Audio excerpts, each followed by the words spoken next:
Bonjour à tous, bienvenue à l'atelier Énéagramme, une relaxation, une méditation, une intériorisation, peu importe comment vous souhaitez appeler cela. Simplement un moment où on va ramener l'attention dans le réel. Et la première chose qui se présente dans le réel, c'est le corps. Et c'est lorsque l'on devient cette simple présence à soi, voilà, que parfois nos questions Énéagrammes s'effondrent, que nos émotions effectivement se dissouent, que des croyances limitantes sont mises en lumière. Donc je vous souhaite de tout cœur que, à un moment donné, vous ayez cette capacité à revenir simplement, de ramener l'attention toujours davantage, un peu plus ici, dans le réel, voilà, et vivre depuis ici. Et quand je dis ici, je parle du corps, du ressenti du corps.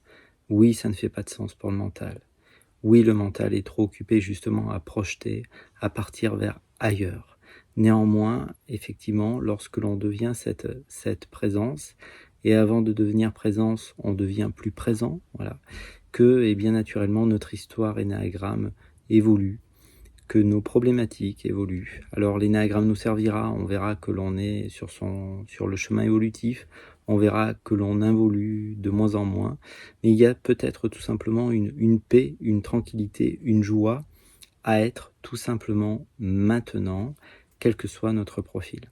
Donc mon visage va disparaître, je vais vous laisser trouver un endroit où vous allez pouvoir vous détendre, et puis si vous le souhaitez, je vais pouvoir vous guider vers vous-même, vers ce ressenti, en espérant de tout cœur qu'à un moment donné, vous soyez autonome et que vous n'ayez besoin de plus personne.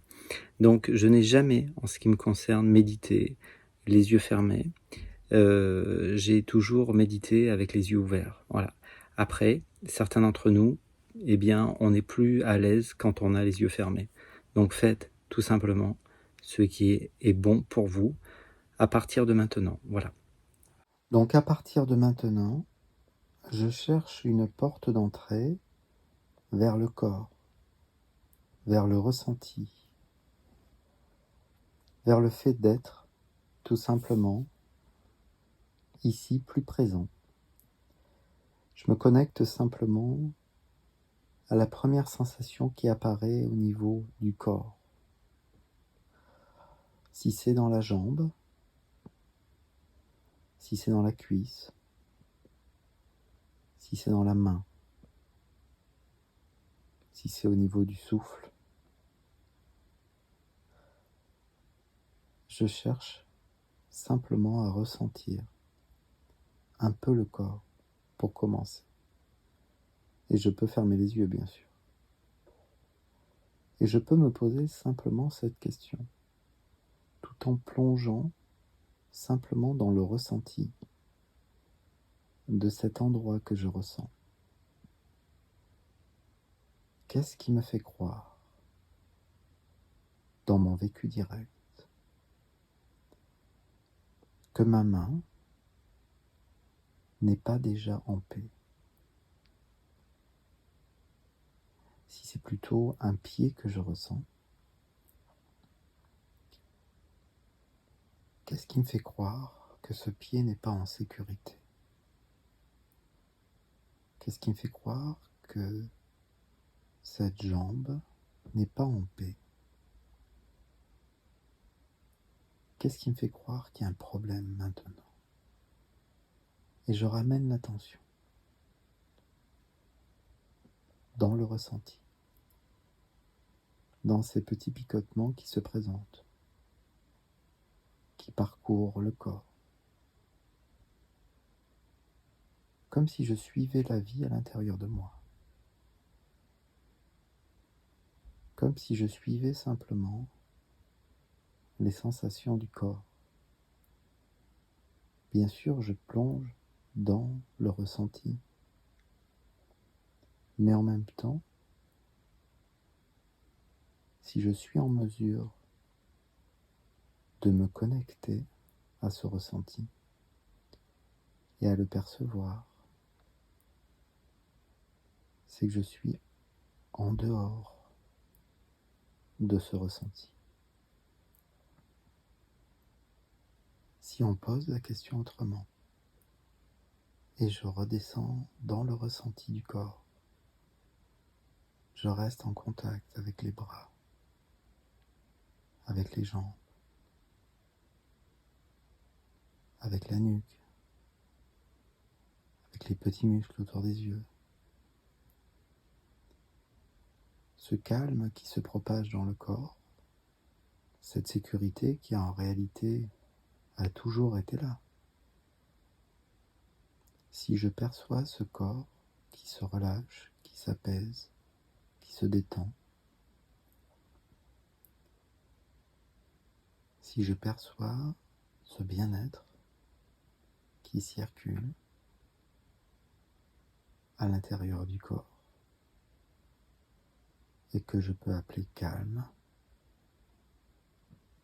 alors la question est où se situe ce qui perçoit ce calme qui parcourt le corps?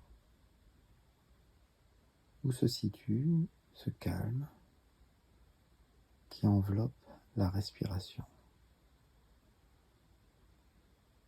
Où se situe ce calme qui pourrait voir apparaître des pensées? Que j'ai les yeux ouverts ou qu'ils soient fermés.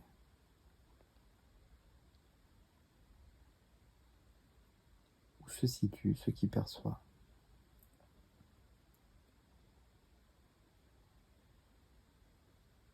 Cette joie d'être, cette simplicité d'être.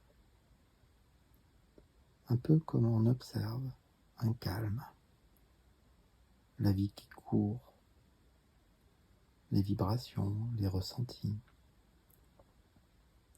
Ce qui perçoit ce calme est encore plus calme.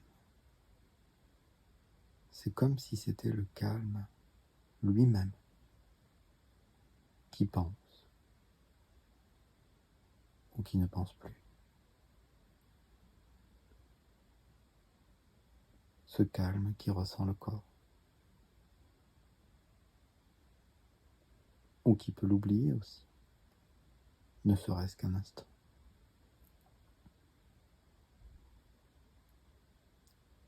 Ce calme qui observe le corps, qui se relâche davantage. Et dans cet état de présence, dans ce calme, on pourrait se demander,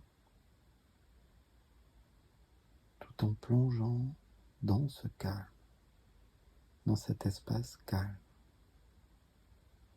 à la fois,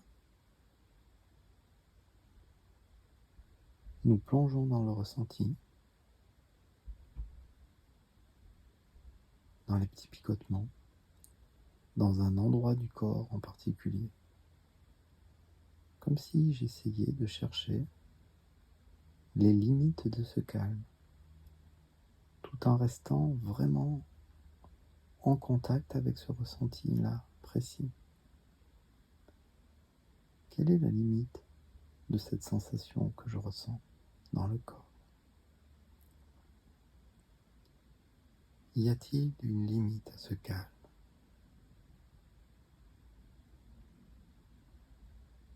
Dans mon vécu direct, quand je plonge dans une sensation que je pourrais appeler mollet, dans mon vécu direct,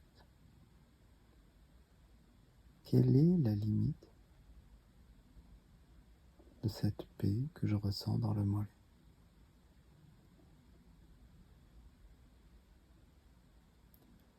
Je peux créer une image du mollet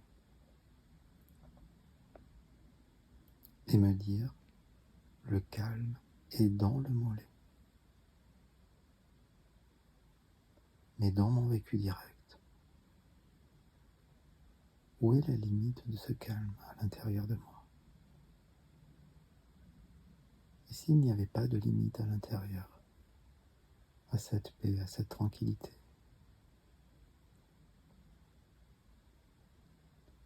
S'il n'y a pas de limite, la question de sécurité n'existe pas. Alors dans ce vécu direct, tout en revenant, tout en ramenant l'attention, la conscience à 0 centimètre d'elle-même, dans le ressenti du corps,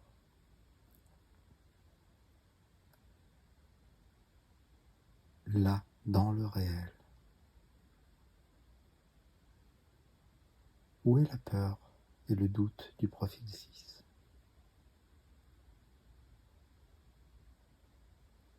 Bien sûr, le mental peut naviguer dans le passé ou le futur et trouver dans son histoire des moments d'insécurité, des moments de crainte, de peur, de trahison. Mais dans le vécu direct, où est la peur dans le réel ?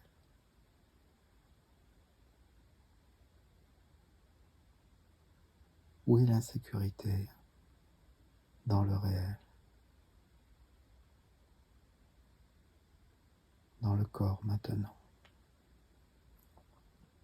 Quand je redescends dans une sensation, quand je plonge dans la paix de la hanche, dans la paix de la cuisse, de la cheville,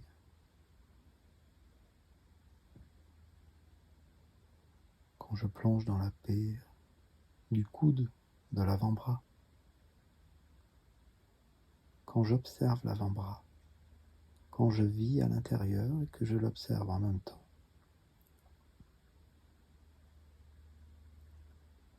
Dans le réel, que devient mon besoin de réussir, d'être vu dans ma réussite ?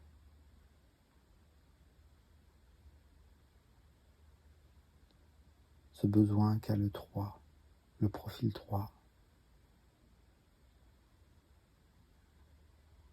dans la paix de maintenant, dans la tranquillité d'être maintenant.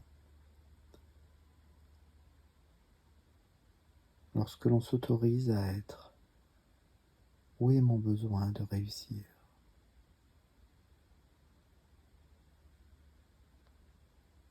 Où est la sensation de manque du 4 ? Que devient ma blessure de rejet, d'abandon, de trahison ? Que devient cette peur d'être faible qu'a besoin de cacher le profil 8 dans le vécu direct, dans maintenant ? Quand je me redépose dans le réel, quand je goûte et que je laisse circuler la vie à l'intérieur de moi, quand je descends dans les chevilles, dans les pieds,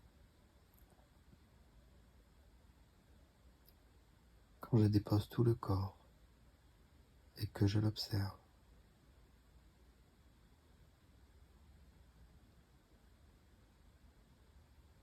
Qu'y a-t-il à comprendre dans le réel ? Qu'est-ce que j'ai besoin d'analyser encore dans le réel ? Est-ce qu'il manque des réponses dans le réel ?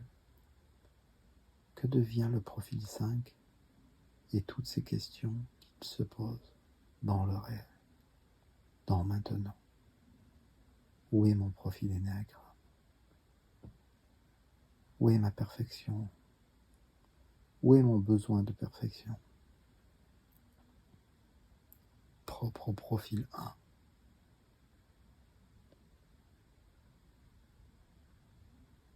Qu'y a-t-il à améliorer maintenant ? Où est le conflit que vit le 9 ?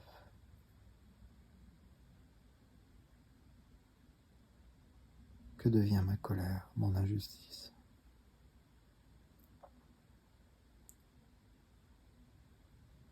Le mental a sa vie à faire. Alors il remue le passé, il remue le présent, il remue le futur.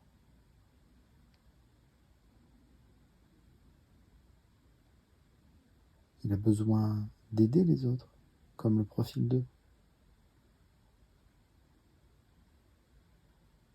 Mais quand je redescends dans le réel, dans maintenant,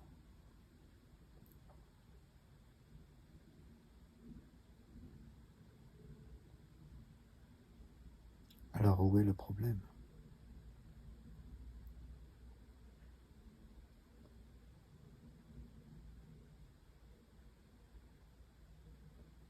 Et si mes problématiques n'étaient qu'une illusion créée par le mental?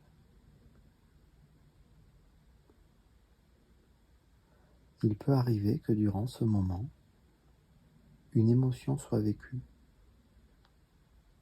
Une émotion, c'est comme une sensation de serrement qui est ressentie, soit au niveau de la gorge, soit au niveau du thorax, au niveau de l'abdomen. Si quelque chose comme ça est ressenti, je reste totalement avec. Je ne le fuis pas. J'abandonne pas ce que je ressens. Je rejette pas ce que je ressens. Ça serait trop injuste. Trop injuste de trahir ce que le corps me dit.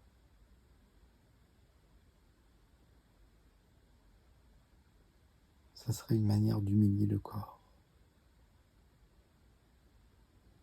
que de ne jamais écouter ce qu'il raconte. Qu'est-ce que le corps raconte? Quelle est la limite de cette paix que je sens maintenant?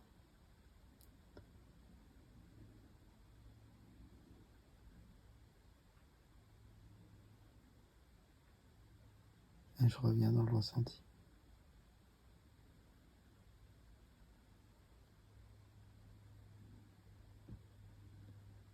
Une pensée finira par arriver bientôt.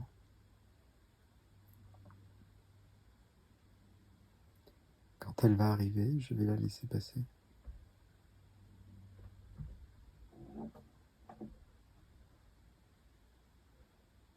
Je ne vais pas essayer de la retenir. Je ne veux pas forcément la faire partir. Quel que soit ce que je vis actuellement dans ma vie, dans mon vécu direct, dans le corps, au plus profond de moi-même, dans le réel.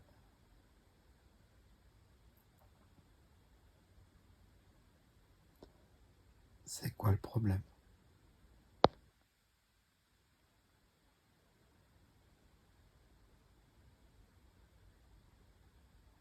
Bien sûr, le mental pense que demain, il y aura des choses, peut-être tout à l'heure, peut-être qu'il y a une anxiété concernant le futur, une inquiétude, un problème concernant le passé, une tristesse, une anxiété, une angoisse. D'accord. Laissons pour un instant hier à hier et laissons demain à demain. Quand on devient présence, dans cette présence,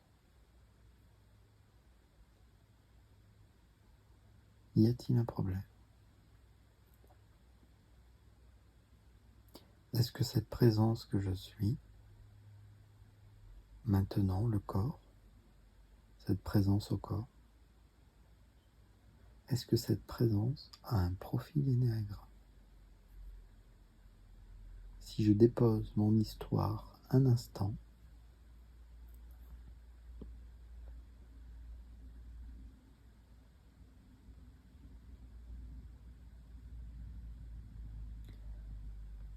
est-ce que cette présence, ce ressenti, le corps qui vibre et que je ressens et que j'observe comme vibrant,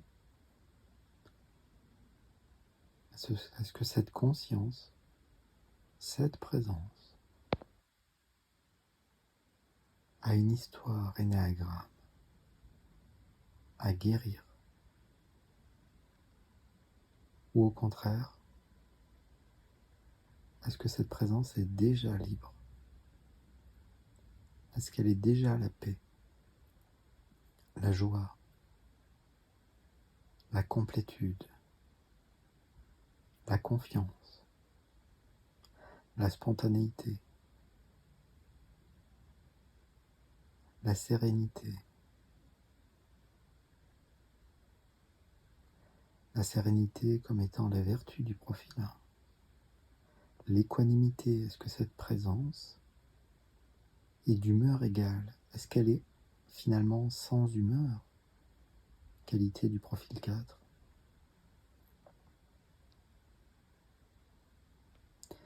Est-ce que cette présence porte une forme d'innocence, qui est une vertu du profil 8?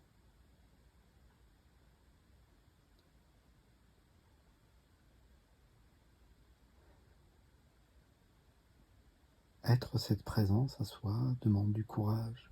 C'est une vertu du profil 6.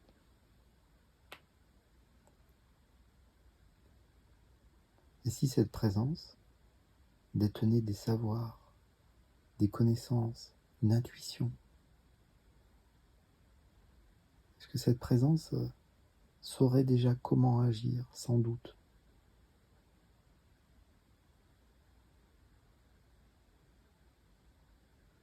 Est-ce que cette présence à soi, est-ce qu'elle détient déjà une forme de sagesse, de connaissance, la connaissance du profil 5?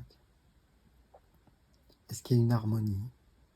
Est-ce que lorsqu'on reste connecté au corps, dans cette paix, dans cette présence, est-ce que c'est déjà l'harmonie, cette vertu propre du profil 9? Est-ce que cette présence à soi-même, si à un moment donné, cette même présence à soi, j'arrivais à l'offrir à l'autre, ou est-ce que cette simple présence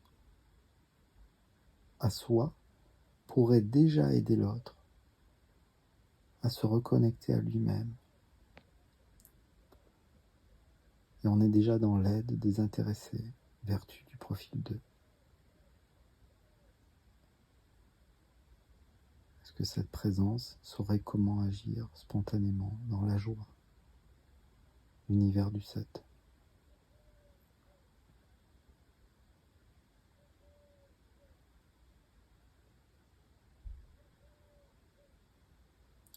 Le but de ces moments est simplement de guetter, d'observer, de conscientiser que le mental, à tout moment, interfère avec la paix. Que pendant longtemps sur le chemin, le mental va simplement vouloir s'immiscer. Des pensées vont arriver, et si on se laisse happer par cette pensée, elle veut nous extraire de maintenant, du réel.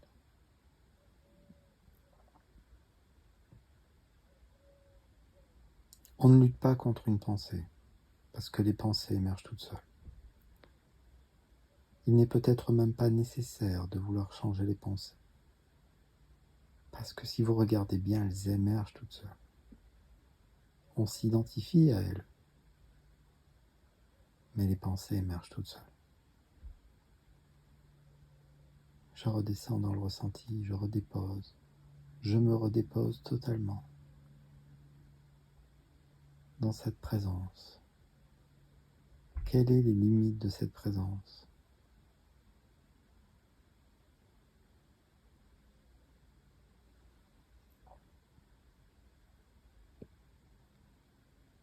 Si vous avez les yeux fermés, lorsque la voix aura compté jusqu'à 5, vous les ouvrirez très facilement. Vous serez totalement redéposé dans le réel, dans le corps, et vous pourrez simplement continuer votre journée en pleine forme. Et puis l'invitation sera peut-être de voir simplement que la paix, potentiellement, ce que l'on recherche, est déjà là. Que le mental doit faire sa vie. Le mental n'est pas un problème. Le problème, c'est qu'on s'identifie à chaque pensée qui se présente. Si on laisse simplement les pensées passer, alors penser n'est plus un problème. Même penser beaucoup. Alors si vous avez les yeux fermés, tout à l'heure à 5, vous serez totalement revenu. Ou vous pouvez peut-être déjà les ouvrir maintenant. Et si vous avez déjà les yeux ouverts, vous pouvez commencer peut-être déjà à vous déplacer, à vous lever si vous étiez allongé ou assis, et simplement s'habituer, s'imbiber, pour le dire ainsi, de cette présence. S'habituer à cette présence. S'habituer à agir depuis cette présence. Là où tout se dissout, même notre histoire énéagramme. Pour les autres, pour ceux qui ont les yeux fermés, alors 1, je ressens bien mon corps, je suis en sécurité dans mon corps. 2, voilà, je peux bouger les bras, les mains. 3, je ressens de plus en plus le corps dans sa globalité. Je ressens les jambes, les bras, les mains, la nuque. Il y a la lumière qui filtre déjà derrière les paupières closes. 4. Et puis cette paix, cette tranquillité, cette confiance en la vie. Et si elle pouvait durer longtemps. Et 5, simplement, vous revenez, vous ouvrez les yeux. Et j'espère que ce moment vous aura plu. Et vous pouvez le répéter autant de fois que vous voulez. Et finalement, dans le vécu direct. Où est mon histoire énéagramme ?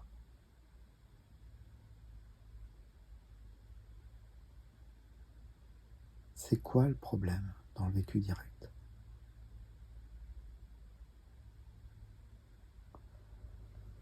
Très bien, alors vous pouvez mettre un petit pouce, voilà, vous abonner, faire vivre cette chaîne si vous le souhaitez également, peut-être.